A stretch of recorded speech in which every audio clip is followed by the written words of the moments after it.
Talk to me about your story a bit, because for people who don't know, they'll hear the music when your album comes out, but you went through a traumatic experience losing your baby mama. Yeah.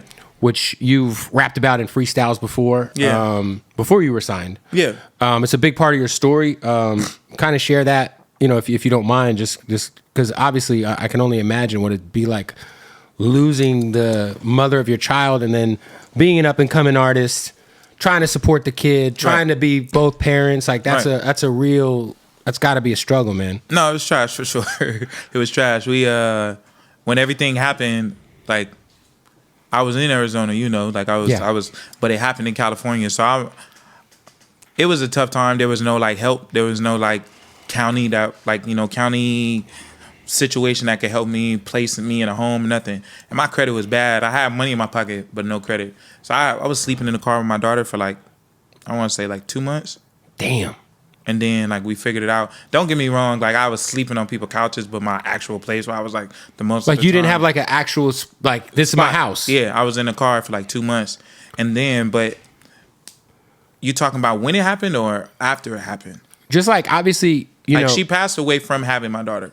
Right. But I'm saying when that happens, it turned something on. It was either gonna be I'm gonna either be a bum, and my daughter gonna not have nothing, or I'm gonna do everything I can to make sure that my daughter got everything. And I feel that's what clicked me into gear of being go crazy, because there ain't no other option. It's I can imagine, bro, sleeping with your daughter in the car. Yeah, and then you, on top of that, you the stress of her mom being dead, and then the stress of you being I'm really in a car. And you got to be strong for her, for your kid. Yeah, for sure. You know what I'm saying? Yeah, when her mom died, I was so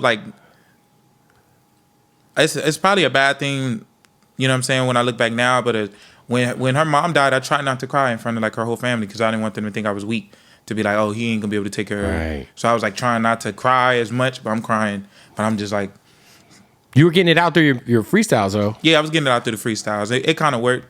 Then therapy. Yeah. Therapy's important. Yeah. Do you still go to therapy now, or is this something you had to get through? I'm healed. Do you think anyone's ever actually healed, though? Yeah.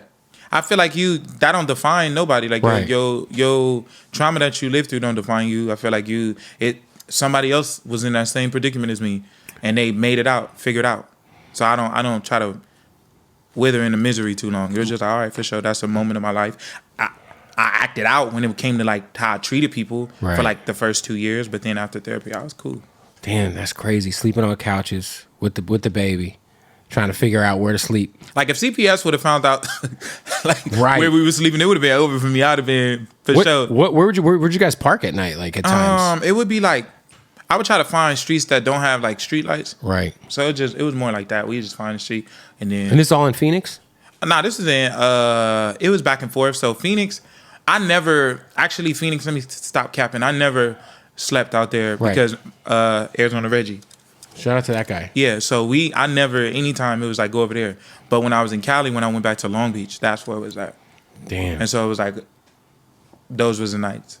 That's crazy, man. What would be for you, man, if you had to kind of give any sort of advice to anybody who's going through any sort of serious grief like that? Obviously you had no choice but to get through because you had to do it for your little girl. But yeah, for sure. I know when people lose people, sometimes it feels like the world ends and there's no other side of the you know what I'm saying? If you lose somebody that close to you, it really could derail your whole life. If you let it. My outlook is different than a lot of people's though, because I already been through so much stuff and so many losses. So I'd be a lot of the things I digest properly because I'm a poet, so I can write everything out to kind of cope. Mm-hmm.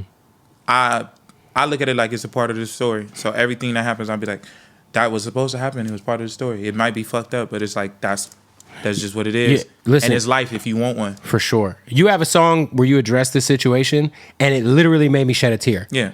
I was this is the craziest shit I ever heard. Yeah, no, it's definitely, that's what I'm saying. The project. I can't wait for people to hear that, dude.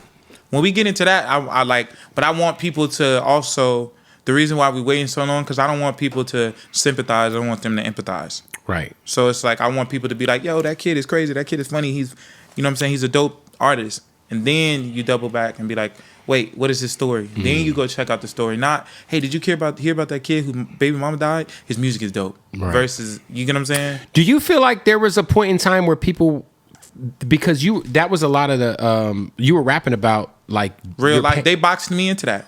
They tried to. I feel like initially, right? Yeah. So I had to like scale back because I'm like, that's not me. Right. In its entirety. Like I'm a person who have layers. I'm like, I make music for women. I make music for ratchet niggas, and I make music for the conscious people who actually think about the stuff that they do in life. Yeah. So we had to figure out a way to combine all of those and make the artist who I am now, and that's where we at. I mean, when you dropped this Pusha record, I was excited because I was like, finally, the rollout started. Yeah. No, we about to go crazy. Does that mean the album is done? Huh? Is the album already done? I don't think the album ever done until it come out. That's fair. When the album come out, then that's because I can make. Because how many songs do you actually have? Like, because you've been working nonstop for it feels like 5 or 6 years. Yeah, been about 5, right? Like 4.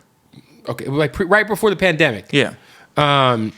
So, like, I've heard so many amazing records. How do you pick what's on the album, what's on the next album? Because I'm like one of those people who evolve every like 6 months. But then you also might get demo-itis, which artists get. Yeah, but and they'll leave some ill shit off the album. But I think that people who like around me, they don't let that happen because it's, it's not just me like, okay, this is the album. Like this right now, if you listen to your album, like what's on the like tentative track list, what's the oldest song on there?